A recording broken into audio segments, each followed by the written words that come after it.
بسم اللہ الرحمن الرحیم۔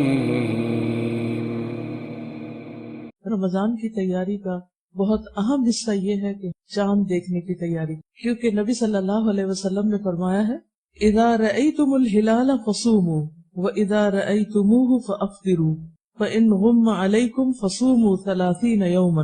جب تم رمضان کا چاند دیکھو تو روزہ رکھو، اور جب شوال کا چاند دیکھو تو روزہ افطار کرو، اور اگر مطلع ابر آلود ہو تو 30 روزے پورے کر لو۔ وصوموا لرؤیتہ وافطروا لرؤیتہ، اس کو دیکھ کے روزہ شروع کرو، دیکھ کے افطار کرو، یعنی رمضان کا اختتام بھی چاند دیکھنے کے ساتھ ہونا۔ تو ہمیں رمضان کا استقبال کرنا ہے چاند دیکھنے، اور اس کے لیے آج آپ اپنے سب گھر والوں سمیت کوشش کریں گے کہ چاند کو دیکھ کر روزہ رکھیں، اور جب دیکھیں تو نیت اور سوچ یہ ہونی چاہیے کہ میں اس وقت نبی صلی اللہ علیہ وسلم کے حکم پر عمل کر رہی ہوں۔ بہت سے ذہنوں میں یہ سوال پیدا ہوتا ہے کہ سعودی عرب میں روزہ ہو گیا، کینیڈا میں روزہ ہو گیا، دبئی میں روزہ ہو گیا، آخر ہمیں کیا ہے، ہمارا روزہ کیوں نہیں؟ اس کی وجہ یہ ہے کہ ہم نے ابھی چاند نہیں دیکھا، تو چاند دیکھے بغیر ہمیں روزہ نہیں رکھنا۔ تو پہلی چیز کیا ہے؟ ہمیں چاند دیکھنا، چاند دیکھ، اور اگر بادل ہو تو اس کا بھی آپ نے فرمایا تو پھر فَأَكْمِلُوا الْعِدَّةَ 30 کی گنتی پوری کر لو،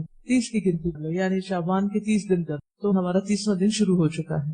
تو اب اس کے بعد 31واں کوئی نہیں ہے، تو کل ویسے تو روزہ ہوگا ہی، تو اس کو فار گرانٹیڈ نہیں لیں کہ کل روزہ ہے تو روزہ رکھ لیں گے، سب رکھ رہے ہیں ہم بھی رکھ لیں، تو اس کو سنت کے مطابق شروع کریں۔ اس کی کیا وجہ ہوتی ہے کہ سعودی عرب میں چاند نظر آ جاتا ہے اور ہمارا نظر نہیں آتا؟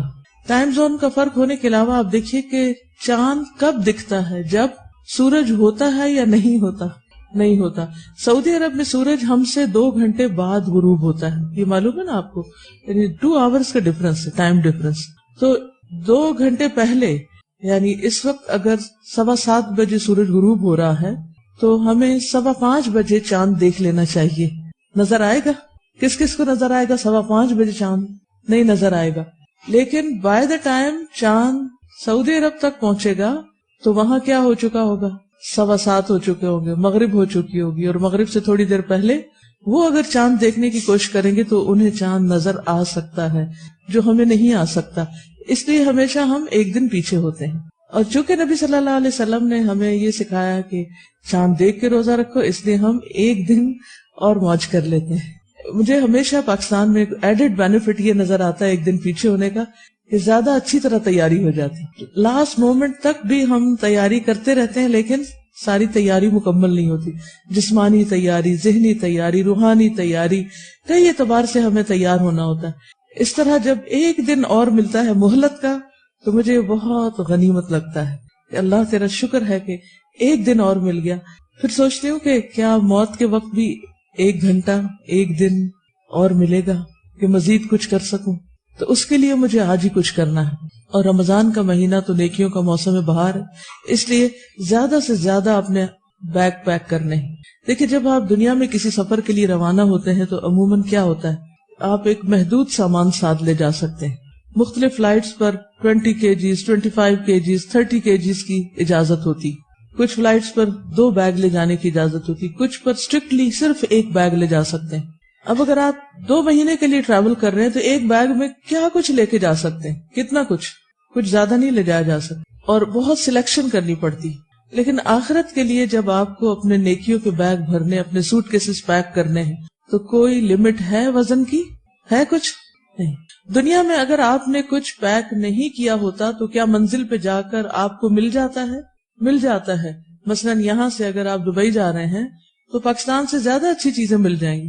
آپ اپنا ٹوتھ پیسٹ لے جانا بھول گئے، آپ ٹوتھ برش لے جانا بھول گئے، آپ ٹاول لے جانا بھول گئے، وغیرہ وغیرہ، تو کیا ہوگا؟ آپ ہمیشہ یہ سوچتے ہیں اچھا نہیں بھی سامان رکھا جا سکتا تو کوئی بات نہیں، وہاں پہنچ کر اور نئی چیزیں لے لیں گے، اچھی چیزیں لے لیں گے، تو آپ کو کوئی غم نہیں ہوتا گھر پہ چیزیں رہنے کا، کیونکہ وہ گھر پہ ہی چھٹی ہوتی۔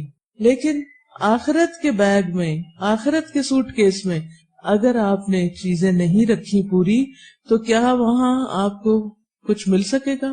کوئی اور دے دے گا جس چیز کی ضرورت ہوگی؟ نہیں، وہ آپ کو یہیں سے لے کے جانا ہے۔ تو اس لیے ایسا موسم بہار اور ایسی سیلز کا سیزن آ گیا ہے کہ جس میں چھوٹی چھوٹی نیکیوں پر بے شمار اجر ہے۔ خوب بیگ بھر لیں، اور اس کے لیے چست چاقو چوبند ہو جائیں، کمر باندھ لیں، گیٹ ریڈی، ٹھیک، اور کیا کیا کرنا ہے آپ کو، اس کا آپ کو اس کتاب سے کرنے کے کام کے تحت بہت کچھ مل جائے گا. تو میں یہ چاہوں گی کہ آپ اس کا صرف ایک بار نہیں کئی بار مطالعہ کر لیں تاکہ کوئی کرنے کا کام رہ نہ جائے، کوئی بھی سامان پیک ہونے سے چھوٹ نہ جائے. آخرت کا سفر تو ہمارا ہر وقت جاری ہی جاری ہے. کس کس کو چاند دیکھ کر دعا پڑھنی آتی؟ الحمدللہ سب نے زبانی یاد کر لی. جنہوں نے یاد نہیں کی وہ کتاب ساتھ رکھے اور جس وقت چاند دیکھے تو ایک نظر نیچے دیکھے، ایک اوپر دیکھے، نیچے دیکھے اور دعا پڑھ لیں. اللہم اہللہ علینا بالیمن والایمان والسلامت والاسلام ربی وربک اللہ. یا اللہ ہم پر یہ چاند امن، ایمان، سلامتی اور اسلام کے ساتھ طلوع فرما. اے چاند میرا اور تیرا رب اللہ ہے. یعنی ہمارے اور چاند کے بیچ میں ایک چیز کامن ہے کہ دونوں کا رب اللہ ہے. یعنی چاند ہمارا رب نہیں، کیونکہ کچھ قومیں چاند، ستارے، سورج ان چیزوں کو پوجتی ہیں، تو ہم ان کو نہیں پوجتے. یہ تو صرف اللہ کی نشانیاں ہیں جو ہمیں اوقات بتانے کے لیے اور دیگر فائدوں کے لیے دکھائی گئی ہیں، ورنہ اصل چیز یہ ہے کہ ہم سب کا رب اللہ ہے. جیسے ابراہیم علیہ السلام نے چمکتے چاند کو دیکھ کر سوچا کہ شاید یہ رب ہو، لیکن جب غروب ہوا تو کہا کہ یہ رب نہیں ہو سکتا، تو وہ رب نہیں. دوسری دعا ہے اللہ اکبر اللہم اہلہ علینا بالامن والایمان والسلامت والاسلام والتوفیق لما تحب وترضى ربنا وربک اللہ. اللہ سب سے بڑا ہے. اے اللہ یہ چاند ہم پر امن، ایمان، سلامتی اور اسلام کے ساتھ طلوع فرما، اور اس چیز کی توفیق کے ساتھ جس کو تو پسند کرتا ہے. یعنی ہمیں اس مہینے میں ایسے کام کرنے کی توفیق دے، اور نہ صرف یہ کہ اس مہینے میں بلکہ سال کے ہر مہینے میں، کہ جس سے اللہ سبحانہ وتعالی راضی ہو جائے. ہمارا اور تیرا رب اللہ ہے. تو اللہ کرے ہمارا یہ رمضان گزشتہ تمام رمضانوں سے بہت ہی بہترین ہو. ایک بات پچھلی بات کے حوالے سے، جہاں ہمیں رمضان کی آمد کی خوشی ہونی چاہیے اور رمضان میں اپنے ایمان کی تجدید ہونی چاہیے، کیونکہ دعاؤں میں بھی یہی چیز ہے، لیکن یہ سب کچھ صرف رمضان تک ہی نہیں رہ جانا چاہیے. کسی کا قول ہے بئس القوم لا یعرفون اللہ الا فی رمضان. کتنے برے ہیں وہ لوگ جو اللہ کو صرف رمضان میں پہچانتے ہیں، اللہ کی طرف صرف رمضان میں رغبت کرتے. تو ہمیں سارا سال رمضان کی طرح اللہ سبحانہ تعالیٰ کی طرف رجوع کرتے رہنا ہے. ٹھیک ہے. اور ہو سکتا ہے آپ سوچتے ہو کہ اتوار کے دن کیوں بلا لیا گیا ہے اور ہماری اب کوئی چھٹی نہیں. تو آپ دیکھیے کہ پورا رمضان روزے کی چھٹی ہے کہیں، تو پھر جب روزے کی چھٹی نہیں تو قرآن پڑھنے کی بھی چھٹی نہیں. ٹھیک ہے. تو ہم رمضان کا استقبال چھٹی نہ منا کر کریں انشاءاللہ. یہ بھی تیاری کا ایک حصہ ہے. تیاری سے مراد صرف کپڑے دھونے اور گھر صاف کرنے کی تیاری نہیں، تیاری سے مراد روحانی تیاری بھی ہے کہ ہم واقعی رمضان میں کچھ کر سکیں. وآخر دعوانا ان الحمد للہ رب العالمین. السلام علیکم ورحمۃ اللہ وبرکاتہ.